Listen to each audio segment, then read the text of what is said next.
साल के बच्चों को लेके क्रॉसिंग करा दी, मार बाएं रो रही है।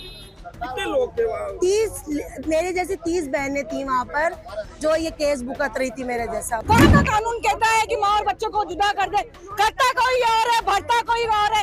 1.5 साल बच्चों को बीएसएफ वालों ने अंदर ले लिया, ग्रीन पासपोर्ट देख जो दूध पीता हुआ बच्चा है बीएसएफ वालों ने, क्या उनके वालिद वहाँ खड़े होले, अरे वो बच्चा कैसे रहेगा? इंसानियत कहाँ के? मेरे पास था ब्लू पासपोर्ट, सिर्फ ग्रीन पासपोर्ट की एंट्री थी वहाँ अंदर। मेरे 2 बच्चे बहुत रोते हुए गई है अंदर। बस हमारा किसी तरह हमारा बहुत जल्द से जल्दी हो सके हमारी आवाज आगे पहुँचाए और हमारे वहाँ जाने का हमारा इंतजाम करवाए। बस हमें यही कहना है। अब जो हो गया सो हो गया। हमारा रास्ता खुलवाए, हमें जाने दे, हमारे लिए कुछ करे। मेरे बच्चों का ग्रीन पासपोर्ट था, मेरे बच्चों को अंदर ले लिया। मेरा ब्लू पासपोर्ट है। कोई कहीं पे भी ये नहीं होता कि बच्चों को माँ से जुदा किया जाए, भले कितना भी दंगा फसाद हो, कुछ भी हो। कहीं पे भी बच्चों को ले लिया और हमें ले लिया। 1.5 साल के दूध पीते बच्चों को बीएसएफ वालों ने अंदर ले लिया कि इनको दे दो, माँ यहीं रहो। ये कहाँ का कानून है? किस जगह का कानून है? हमको इंसाफ चाहिए। अब मैं रहती कराची में हूँ, शादी मेरी वहाँ हुई भी है, 11 साल हो गए मुझे और मेरे 2 बच्चे हैं और यहाँ पर मेरे मम्मी पापा का घर है जोधपुर में। मैं मिलने के लिए आई थी, 30 दिन हो गए मुझे यहाँ पर, मेरे जाने के दिन थे, लेकिन ये गाइडलाइन के बाद में इमरजेंसी के अंदर हम लोग यहाँ से निकले कि भाई हम तो नेशनलिटी केस में शायद हमें एग्जिट देंगे। लेकिन जो वहाँ पर जाके मैंने मंजर आम देखा है कि वहाँ पर 1.5-2 साल के बच्चे जो पाकिस्तानी इंडियन माओ के बच्चे थे, उन्हें वहाँ पर पासपोर्ट लेके बीएसएफ वालों ने अंदर बॉर्डर क्रॉस करवाया और माएँ दरवाजे के बाहर रो रही हैं कि हमारे बच्चे, लेकिन हम क्या करें? वो कह रहे हैं हमारे हाथ में कुछ नहीं है। मेरे बच्चे मुझे वहाँ लेने आए थे, मुझसे बार बार सवाल कर रहे हैं कि मम्मा आप कब आओगी? मैं कैसे समझाऊं उनको कि मैं कैसे आऊंगी? अगर जो भी गाइडलाइंस आपने चलाई थी, हमारे लिए भी तो कुछ करते ना। नेशनलिटी हमें अभी मिली नहीं है, 11 साल हो गए हैं मुझे। नेशनलिटी की स्लिप मौजूद है, जिस दिन मुझे वो नेशनलिटी मिलेगी वो स्लिप जमा हो जाएगी। लेकिन मेरा घर तो वही है ना, मैं तो अपने मायके आई थी और आज मैं इतनी मुसीबत से, हम लोग 3 घंटे में तैयारी करके वहाँ गई और 900 किलोमीटर है जोधपुर से वहाँ पर। कितना पैसा बर्बाद हुआ है। मेरे हस्बैंड वहाँ से इमरजेंसी में आए, मेरे बच्चों को लेके आए। सबसे पहले तो मेरे बच्चों के सवाल का जवाब दो कि मैं उन्हें कैसे समझाऊं कि उनकी माँ कब आएगी। मुझे जवाब चाहिए इस बात का। मुझे, मेरी बहन को, मुझ जैसी ऐसी 30 बहनें खड़ी हुई थी बॉर्डर पे जो रो रही थी, जो गिड़गिड़ा रही थी, जो तरस रही थी अपने बच्चों के लिए। उनका सवाल का जवाब दो। हम लोग कैसे जाएंगे यहाँ से? ये हमारा कसूर थोड़ी ना है कि हमारी शादी वहाँ हुई हुई है या हमें नेशनलिटी नहीं मिली है। इवन वहाँ पर जो पाकिस्तानी लड़कियां फंसी हुई है, उनसे भी यही कहा जा रहा है कि इंडियन बच्चों को भेज दो। माँ कैसे रहेगी?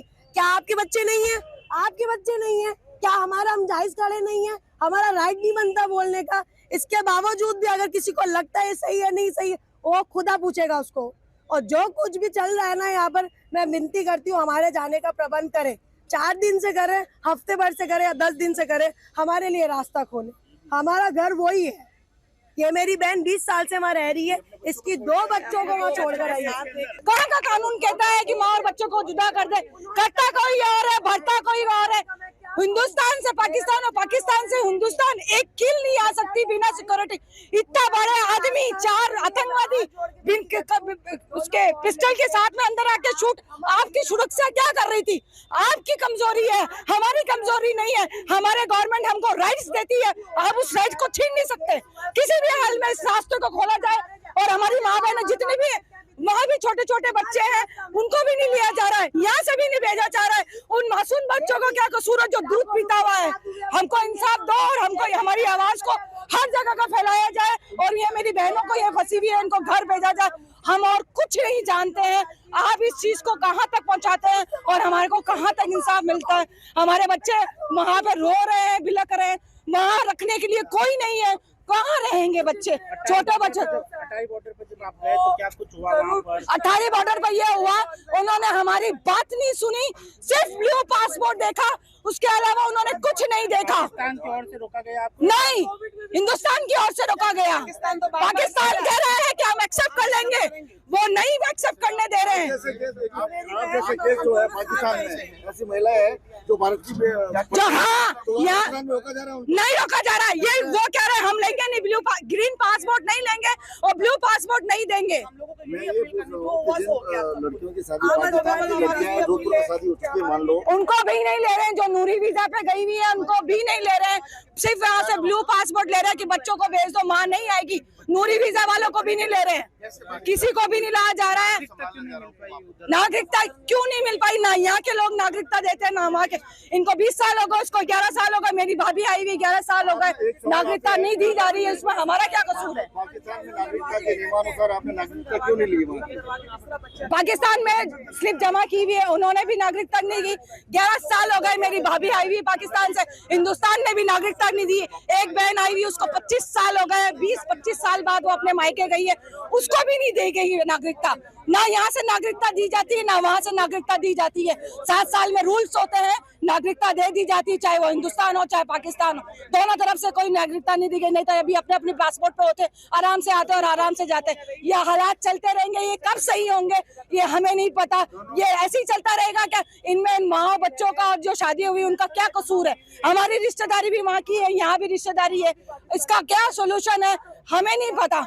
लेकिन फिलहाल हम ये जानते हैं अभी जो फंसी हुई माएँ, इनको इधर भी भेजो, उनको इधर भेजो, अपने बच्चों से अपने परिवारों से मिलवाओ। थारी बॉर्डर पे जैसे ही हमने एंट्री करी, एक 4 माएँ रो रही थी, उन्होंने अपने बच्चों को 1.5 साल बच्चों को बीएसएफ वालों ने अंदर ले लिया ग्रीन पासपोर्ट देके, और जो उनकी माएँ थी ब्लू पासपोर्ट की, उनको उन्होंने साइड में कर दिया कि आप नहीं जा सकती। जब हम पहुंचे हमारे साथ भी यही सलूक हुआ गया कि उनको साइड में कर दिया। ब्लू पासपोर्ट है, नहीं जाएंगे, ब्लू पासपोर्ट है।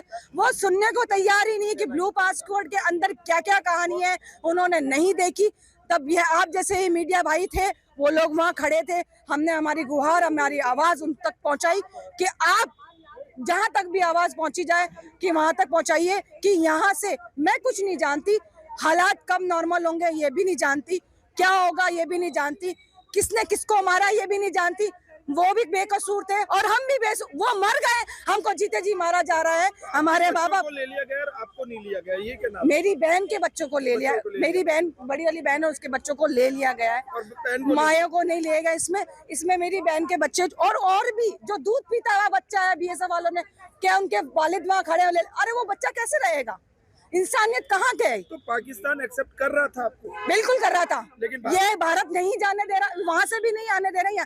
जब यहाँ से टाइट प्रोटोकॉल हो गए नहीं तब उन लोगों ने भी टाइट प्रोटोकॉल अपनी जो गाइडलाइंस है जारी कर दी कि अब वो हिंदुस्तानी भी वहाँ नहीं रह सकता। मेरे बच्चे आए नहीं थे, मेरे बच्चे वहाँ वेट कर रहे थे मेरा कि मम्मा आ रही है, ठीक है। और 45 डेज से वैसे ही वो मुझसे अलग है, ठीक है। मैं अपने फादर की तबीयत पूछने और अपने काम से, हम लोग अप डाउन करते हैं इस सिचुएशंस में, हमेशा आते जाते हैं। लेकिन इस बार उन्होंने ये कह दिया कि ब्लू पासपोर्ट नहीं जाएगा तो नहीं जाएगा, चाहे वो अंदर नेशनलिटी केस है, चाहे वो कोई भी केस है। अब वो मैं अपने बच्चों को कैसे एक्सप्लेन करूं? मुझे उसका जवाब चाहिए। सोचे ना, तो भारत की ओर से रोका गया है कि पाकिस्तान की? भारत की ओर से हमें रोका गया है कि हम अंदर एंटर नहीं देंगे। तो आपके बच्चों से मुलाकात हुई? कैसे हुई? नहीं। कहाँ से हुई? हमें अंदर ही नहीं जाने दिया बीएसएफ वालों ने, तो वहाँ कैसे पहुंचूंगी मैं? 3-3 साल के बच्चों को लेके क्रॉसिंग करा दी, मार बाहर रो रही है। कितने लोग थे वहाँ? 30 मेरे जैसी 30 बहनें थी वहाँ पर जो ये केस भुगत रही थी मेरे जैसा। कोई कहीं से आया था, कोई कहीं से आया था, कोई कहीं से